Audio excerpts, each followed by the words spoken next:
नित्यं सदा परिभवग्नमभीष्टदोहम् तीर्थास्पदं शिवविरञ्चिनुतं शरण्यं विद्यार्थिहं प्रणतपालभवाधिपोतं वन्दे महापुरुषते चरणारविन्दम्।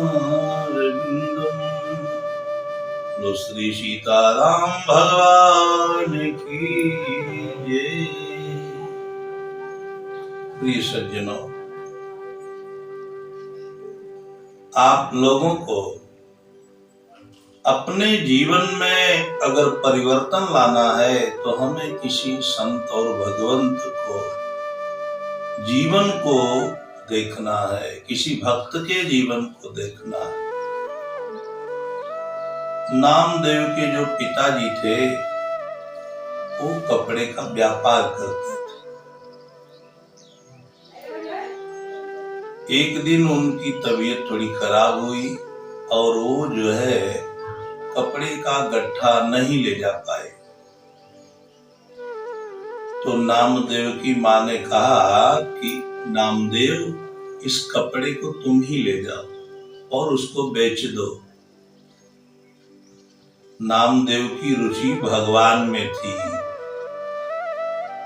भगवान के नाम में थी, निरंतर भगवान के नाम को जपते रहते थे।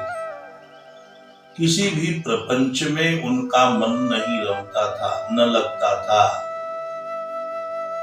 लेकिन माँ के कहने पर नामदेव ने कपड़े के गट्ठे को लिया और एक गांव में एक मंदिर था और उसी मंदिर में जाकर के वहां बैठ गए, भगवान का नाम जपने लगे। और जब संध्या काल होने को आया तो देखे कि वहां 3 मूर्ति मंदिर में विराजमान थी। ठंडी का महीना था। मन में सोचा कि हम लोग इतने वस्त्र धारण किए हैं लेकिन फिर भी हमको ठंडी लग रही है, तो भगवान को भी ठंडी लग रही होगी। इसलिए अपने गट्ठे में से सुंदर सुंदर वस्त्र निकालकर तीनों भगवान को पहना दिए। माने समझो, माँ सीता को, राम जी को और लक्ष्मण जी को वस्त्र पहनाया और गट्ठर लेके चलने लगे। तो बताया कि इसकी पैसा जो है, दक्षिणा जो है, जो वस्त्र का दाम है, वो हमको दे देना। नामदेव गट्ठर लेकर अपने घर पर चले आए। उनकी माँ ने कहा कि बताओ तुम्हारा कोई वस्त्र बिका? बोले हमने 3 कपड़े बेच दिए हैं। बोला पैसा? बोला पैसा अभी नहीं है। जिन लोगों ने लिया है वो उधार रखा है और वो कुछ समय बाद बोले है कि मैं पैसा दे दूंगा। नामदेव की माँ ने सोचा यह बालक तो कम से कम व्यापार संभाल रहा है और संभालने लायक भी हो गया है। लोग कहते केवल भजन करता है, लेकिन वास्तव में यह तो व्यापार को भी संभाल रहा है।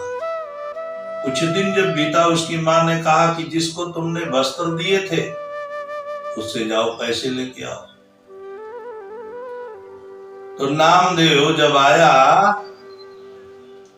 और भगवान के सामने पैसे की याचना करने लगा तो फिर मूर्ति कहाँ वहां पैसे की कोई व्यवस्था हो। तो नामदेव ने अपनी टोकरी के अंदर तीनों मूर्ति को रखकर कपड़े से ढांककर अपनी गांव की ओर चल दिया और अपने गांव की ओर लेकर जब चलने लगा तो उसके पिताजी ने उसे देखा। उसके पिताजी ने उसे देखा, जब उसके पिताजी ने उसे देखा तो नामदेव को डंडा दिखाया और डंडा दिखाने के बाद उससे कहा कि जब बताओ तुमने पैसा लाया कि नहीं। बोला मैं तो पैसा नहीं लाया हूँ, लेकिन पैसा जो देता है, जिसने वस्त्र लिया था, जिसने कपड़े लिया था, मैं उसी को लाया हूँ।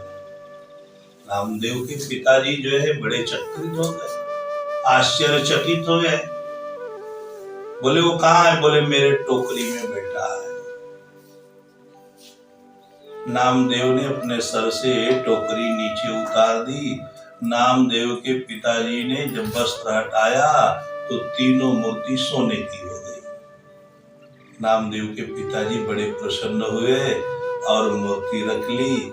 जिसके खेत में मंदिर था, जब उसे पता चला कि तीनों मूर्ति सोने की हो गई है, तो नामदेव के घर पे वो लोग आए कि भाई मेरे खेत की में मंदिर बना था और ये तीनों मूर्ति सोने की थी, हो गई है। ये मंदिर मेरा था और मूर्ति मेरी है, मेरा वापस करो। नामदेव के पिताजी ने विवाद करना चाहा, पर नामदेव ने कहा देखो मूर्ति तुम्हारी है, तुम ले जाओ, लेकिन इन्होंने जो वस्त्र पहने हैं इसकी दक्षिणा, इसका दाम हमको दे दो। और उसका दाम जो है उसने दिया और मूर्ति लेकर जो गया और अपने घर पे जब मूर्ति को खोला तो फिर वह मूर्ति पत्थर की हो गई। बोलो सच्चिदानंद भगवान की जय।